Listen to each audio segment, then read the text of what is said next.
I went out to eat last Tuesday and ordered my own meal. Nothing fancy, grilled chicken, a side salad, and water with a slice of lemon. But when the waiter repeated my order, his eyes weren't on me. They were on my daughter, like I had just spoken in some secret language only she could understand. I'm 68, not 8. That moment cracked something inside me, and it connects directly to the fifth reality on this list, the one that will likely make you uncomfortable, because chances are you've done it to someone you love without even realizing it. I'll get there. But first, the other four realities need to settle in. My name is Barbara. I'm 68.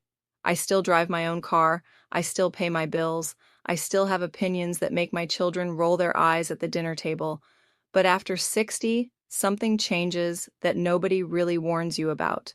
Not the wrinkles, not the achy joints. Something more subtle. The world itself seems to shift around you quietly without asking permission. 6 months ago, I applied for a part-time job at a small bookstore near my home. I've loved books for decades, reading 2 a week for the past 40 years. I walked in, filled out the application, and handed it to the manager. She glanced at my resume and said, "Wow, you have a lot of experience," in a tone that made it sound like she was diagnosing an illness. She smiled politely, the kind of smile people give when they've already made up their minds, but want to appear civil for a few more minutes.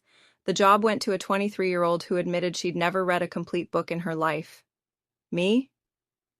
We'll keep your application on file. Corporate code for, please go away and stay out of our way. I drove home and sat in my driveway for a long while. My husband came out, asked me what happened, and what he said next surprised me so much that I scribbled it on a napkin and stuck it to the refrigerator, where it's still there today. But before I reveal that, let's talk about the thread connecting all five of these harsh realities. After 60, the world doesn't shove you out. It reorganizes itself around you so gradually that one morning you wake up and nothing feels right. The chairs, the screens, the music, it's all unfamiliar. Everyone acts as if you've changed, but the truth is, you haven't. You stayed the same, and everything else moved. Your place wasn't lost. It was quietly rearranged while you stood in it. Reality 1, your competence suddenly becomes suspicious.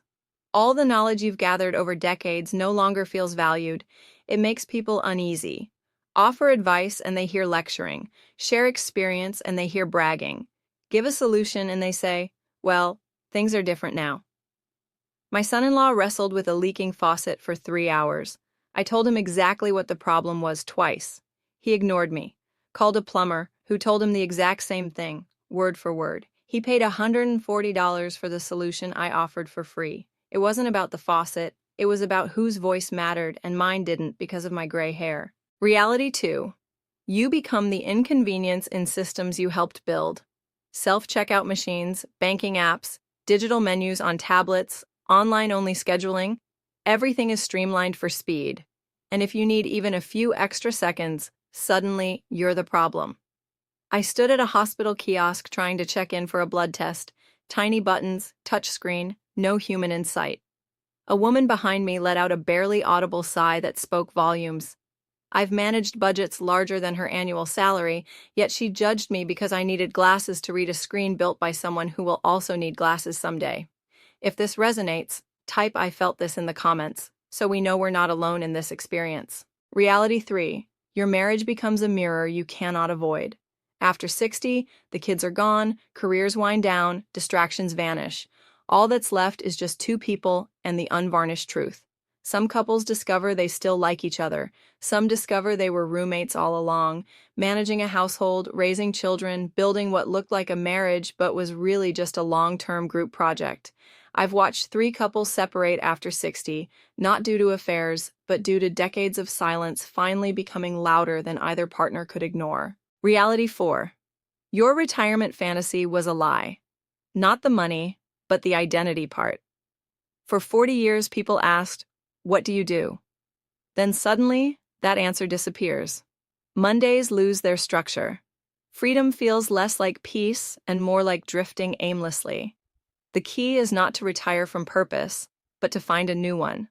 Volunteer, teach, create, help someone. Something that gives you a reason to set the alarm besides a doctor's appointment. Humans don't retire from purpose. We retire from paychecks. Confusing the two is what makes people vanish into couches and never come back. Here's what my husband told me in the driveway that day. It's the thread linking all 5 realities. Barbara, they're not ignoring you because you're old. They're ignoring you because you remind them they will be. That's it. Not pushed aside for being less. Pushed aside for being proof. Proof that time is real, that youth ends, that everything they're chasing will eventually land where you are standing. You become a mirror, and people avoid mirrors that reveal what they're not ready to face. Reality 5. People start making decisions for you without asking. Small choices at first. What you should eat, whether it's safe to drive at night, that trip you wanted to take, the waiter looking at your daughter, the doctor speaking to your child as if you weren't in the room, the family chat you weren't added to. All of it begins as care, but slowly hardens into control. Autonomy is borrowed in small pieces until your life is managed by others. I love my daughter more than anything. But at 68, I am not fragile. There is a difference between caring for someone and deciding for them. What do? You speak up. Tell the waiter, I'm right here. Tell your children to ask you, not each other. Remind the world that experience is an asset, not a liability. Assert that you are still present and have not given anyone permission to rearrange your place. I still have that napkin on my refrigerator. They're not ignoring you because you're old. They're ignoring you because you remind them they will be. Everyone watching will eventually stand where I am now, in a driveway, in a checkout line, in a restaurant, overlooked by someone who doesn't see them. It happens to everyone. But here's the most important part. You still get to choose how to respond. You can shrink, go quiet, accept the group chat you were left out of. You can let the waiter speak to your daughter, let the world rearrange your space while you simply watch. Or you can refuse. I'm 68. I choose to refuse. Share this with someone who needs permission to refuse too. Subscribe to the Wisdom Diaries, because I have more to say and I won't wait for someone else to give me permission.